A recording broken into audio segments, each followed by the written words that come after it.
Hello mathematicians, we're now going to have a look at the tangent and normal to the rectangular hyperbola with the asymptotes as axes. So I'm just going to call it rectangular hyperbola from now on, rather than adding the with the asymptotes as axes part.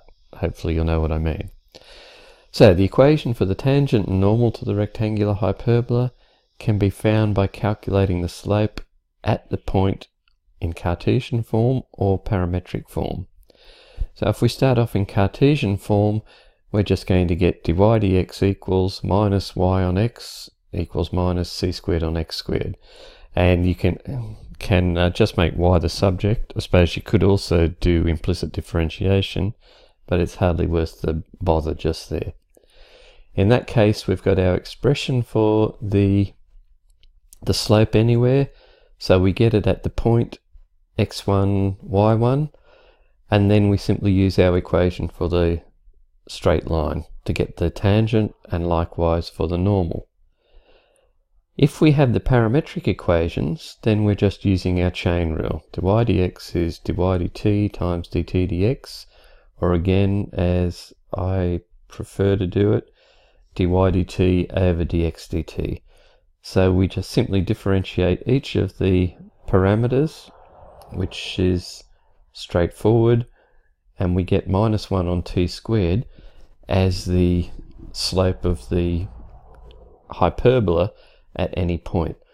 It's a tiny little parallel with the case of the parabola. You remember that the slope on the parabola at any point was t. So it's sort of like worth remembering that part for a standard parametric form.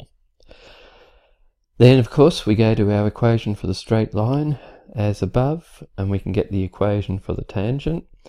It's probably worth knowing the form of that so that you can just drag it out if you don't have to rederive it, but the derivation is not that difficult.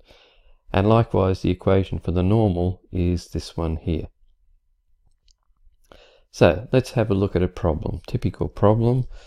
So we've got a point on the rectangular hyperbola. N is the foot of the perpendicular from P to the axis, so we can see that just there. The tangent at P meets the y-axis at M, so here's our tangent, there's M where it's meeting the y-axis. Line through M parallel to the x-axis, so in other words a horizontal line meets the hyperbola at Q, just here, and show that NQ is a tangent to the hyperbola. So this is a problem-solving question more than anything else. So you may not have your plan clear at the start, but you know the steps you're going to have to take to give you the building blocks to work on it. And clearly the equation of the tangent is one building block. So we can do that. You can either rederive it or just put it down. It didn't say you had to derive the equation of the tangent. Find point M, because that's where the tangent cuts the y-axis, so that's easy enough. And we know the coordinates for point Q in that case. We also know the coordinates for N, because the x value is just the x value of P, and the y value is 0. So the next thing is get the equation of NQ. If we're going to find whether or not it's a tangent, we need to know what it is. So we go through, we find the slope.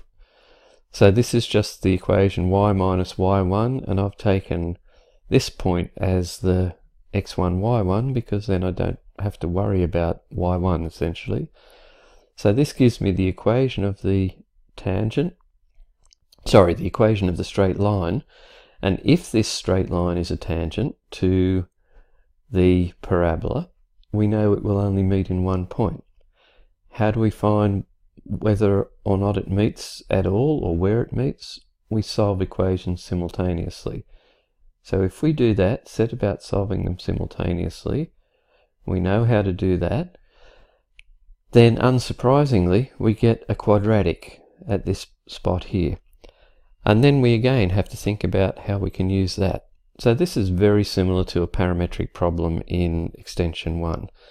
So we know that the there will only be one solution to this quadratic, therefore NQ will be a tangent if the discriminant of the quadratic is 0.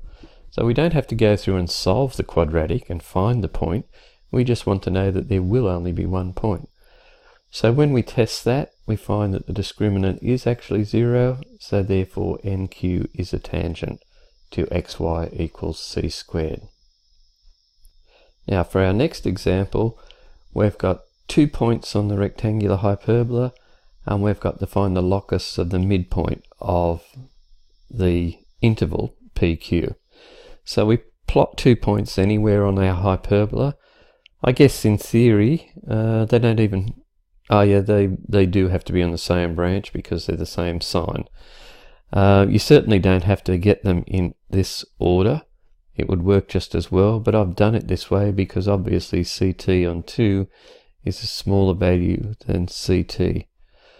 But it makes absolutely no difference. So, what's the midpoint of the interval joining PQ? Well, we know how to do that. Some of the x's on 2, some of the y's on 2.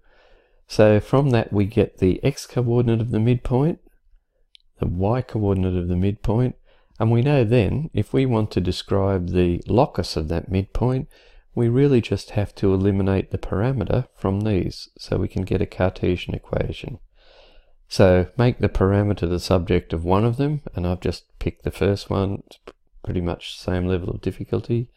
Plug it into the second equation, and we get this thing which tells us that the locus of the midpoint is also a rectangular hyperbola. So now you might like to have a go at the remaining questions in set 5, or sorry, in 5 to 8 in set 5.